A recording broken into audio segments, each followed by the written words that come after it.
Hey everyone, this is Max at MaxCTCG. Thanks for joining me in another video. So in this video, we're going over the Fiendsmith archetype. It's a new archetype that was announced last week. Has a lot of potential. I want to go through the cards with you. This is not a live reaction. I have seen the cards before and I want to do some research to kind of talk through some things. I'll even show some combos and what I think this deck can do, kind of what we've seen in another video. So make sure you like and comment if you have any questions or things you want to see.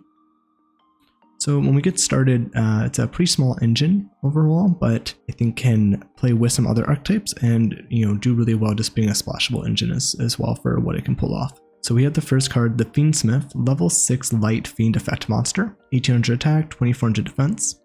You can only use the first, second, and third effect of this card's name each once per turn. Okay. You can discard this card, add one Fiendsmith spell or trap from your deck to your hand, so it's already a searcher, which is good. You can target one effect, Fiendsmith equip card you control, and one monster on the field. Send them to the graveyard. Okay, and then if this card is in your graveyard, you can shuffle one other light fiend monster from your graveyard into the deck / extra deck to special summon this card. So this really gets everything going. It searches a card, it can recover itself. It's a very good card. It's a level 6 fiend, which is going to be really big. We'll kind of talk about some of that at the end once we go through the other cards. Let's see, the next card is Fiendsmith Lacrimosa. Then we have level 6 light fiend fusion effect monster, 2400 attack, 2400 defense. Materials 2 light fiend monsters. You can only use the first and third effect of this card's name each once per turn, so the second can use more. If this card is fusion summoned, you can target one light fiend monster in your graveyard or banishment, either add it to your hand or special summon it. So nice way to make some plays here. Monsters your opponent controls lose 600 attack, so that's just a continuous effect. And if this card is sent to the graveyard, you can shuffle one other light fiend monster from your grave into the deck / extra deck and inflict 1200 damage to your opponent. Alright, so we got a burn card as part of the strategy. That's nice when that's incorporated for time. It's not the best way to win. It's still nice to have that option. So we have, again, a really solid effect. And the big thing of fusions is just how easy is it to get out. If it's just a standard fusion we get to send from field or a grave, that's where fusions generally aren't as good because they take way too many resources. When you have ways to kind of cheat them out or kind of use other resources, that's where these fusions get really good. And again, another level 6. So I think that's really awesome. And you can also revive the guy in grave to make rank 6 plays as well. All right, next fusion. So we have Fiendsmith dies Irae. I'm not sure how you pronounce that last part. We have a level 9 light fiend fusion effect monster. Attack 2800, defense 2400. I was just curious to see like there's some continuous aspects of these all having 2400 defense. Right, so the materials are the Fiendsmith, so we need the first guy, and then 2 light fiend monsters.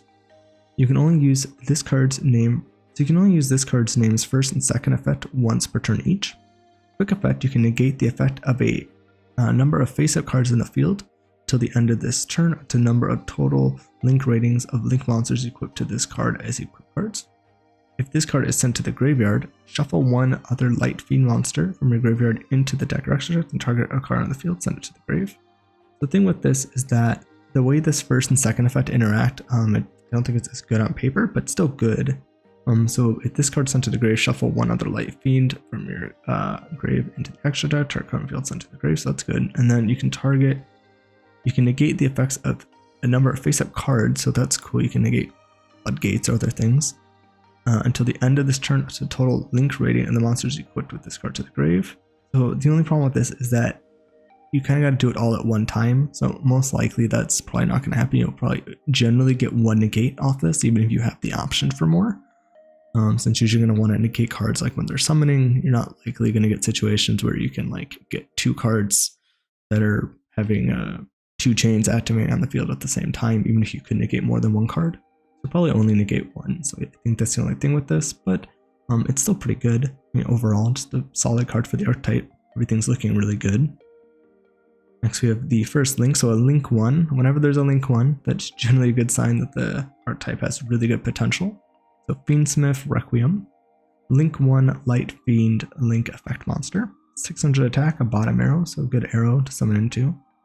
Says takes 1 light fiend monster, so that works well with the first guy. You can only special summon Fiendsmith Requiem once per turn. You can only use the second effect of this card's name once per turn. During the main phase, quick effect, you can tribute this card. Okay, so tribute itself for cost during the main phase as a quick effect. Special summon one Fiendsmith monster from your hand or deck. Okay, so you can get a card. And you can target one non-link fiend monster you control. Equip this card from your field or graveyard to that target as an equip spell that gives it 600 attack. Okay, so you give it a boost, and you can also then use that for the negate for the other fusion, so it's nice. Alright, so next card. Demonsmith Sequentia, a link to Light Fiend link effect monster. 1200 attack, and then bottom left, bottom right, so good arrows. Materials, 2 monsters, including a Light Fiend monster. Alright, it's not hard, you can definitely just use this guy up here as the link material. It says, during your main phase, you can fusion one fusion monster from your extra deck by shuffling materials on it from your graveyard into the deck.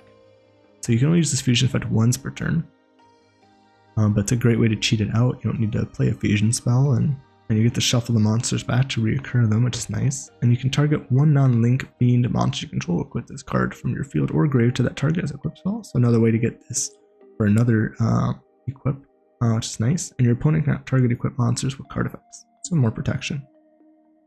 Alright, so the monster are looking really good. Next we have the spells. We have Fiendsmith Tractus. You can only use the first and second effect of this card's name each once per turn. Add one Light Fiend from your deck to your hand, then discard one card. So it's discarding for a card effect, so that's good. And it's also add one Light Fiend, so it's very generic. There's a lot of really good cards you can add with this. And then you can banish this card from your grave, special summon one Fiendsmith fusion monster from your extra deck using monsters from your field or hand as material. But that's really good. So the searching card is already great, and then the bonus is also good. Another way to fuse with this card, so you can potentially make both fusions in one turn using the link and the spell card here. Fiendsmith Sanctus, it's a quick play spell, generally some of the best in the game. If you can only use the first and second effect of this card's name each once per turn. If you control no face-up monsters, or all face-up monsters you control are Light Fiend monsters, special summon one Fiendsmith token, Fiend Light, level 1, attack 0, defense 0. Also, you cannot declare attack for the rest of this turn, except with Fiend monsters. A little bit of a lock, but not much. If a face-up Fiendsmith monster control is destroyed by a card effect while it's in a graveyard, you can set it so you get to recur it. So this is really nice. You could use this to extend out a body, and it really doesn't lock you in outside of what you can attack with. That's really a really solid card for a token generating card. Usually these lock you in more. Okay, and then we have, let's see, the last card, it's a trap. So we have Fiendsmith in Paradisum. Normal trap card, so that's something unsearchable off thrust. You can only use the first and second effect of this card's name once per turn. Target one level 7 or higher Light Fiend monster control. Send all of the cards on the field to graveyard except that monster. So a board wipe, that's not bad. But if you're combining it with your fusion, that can be a little tricky because you're sending all the equips that it would have for its negate, so that's not the best.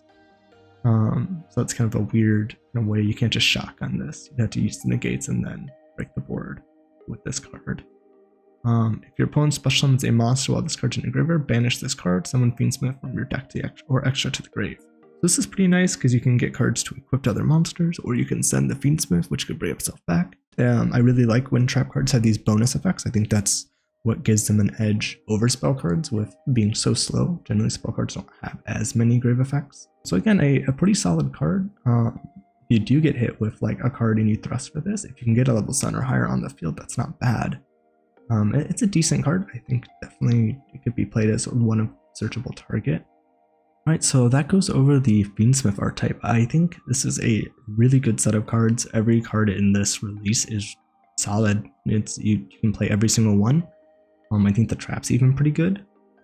I think the thing that's scariest for me about this archetype, and we'll run through a combo video of the basic kind of Fiendsmith combo as well as like a generic combo in another video to kind of discuss that further. But one thing that's scary about this is the way these cards work together is that this plus this pretty much gives you a rank 6 without your normal summon. So this and it's using Fiends, so this gives you access to DDD High Wave King Ceasar, as well as Beatrice. So I think that could lead to some pretty scary combos that we can see people pulling off. One, you can go into Wave King before using your normal summon to insulate versus Nibiru, so decks like Salamangreat that inherently struggle against Nibiru have now a free engine that's very small that they could play to be able to make this work out. So that's pretty scary that you can pull that off. And then you also have, you know, Beatrice, and you can do like the Mayakashi trap and transaction rollback with that to skip your opponent's turn. So there's some scary things you can do with these cards that I think could be pretty detrimental to the game. Maybe we'll see the DDD rank 6 banned before these come out. I'm not sure. I like DDD a lot. I'd hate to see them lose one of their cards, but this is scary. And there's really no other way to stop the, you know, that card from being able to hit the field. The other thing we could see this maybe being combined with, if you want to play it as more of a engine combined with a deck that suits with it and not just as a splashable engine for the purpose of making like these 2 rank 6s, is you can end up going maybe with Fabled or the Magical Musket. Those are 2 options you can do. I feel like I would lean towards Magical Muskets, but with Fableds, I think when they work, they could have some pretty good potential for getting bodies on field and making plays. I just feel that overall it's going to be kind of weak because you're relying on an engine that's kind of small for the Fable cards, which aren't very good overall. So that would just be kind of my thoughts on it initially. But what do you guys think on these cards? Do you like them? Are you excited to play with them? If I can, I'll try to get some proxies for these pretty soon up on the channel for the Patreon that people can download. And, you know, let me know what you guys think in the comments, and I look forward to kind of having a discussion on what you guys are looking forward to with these cards.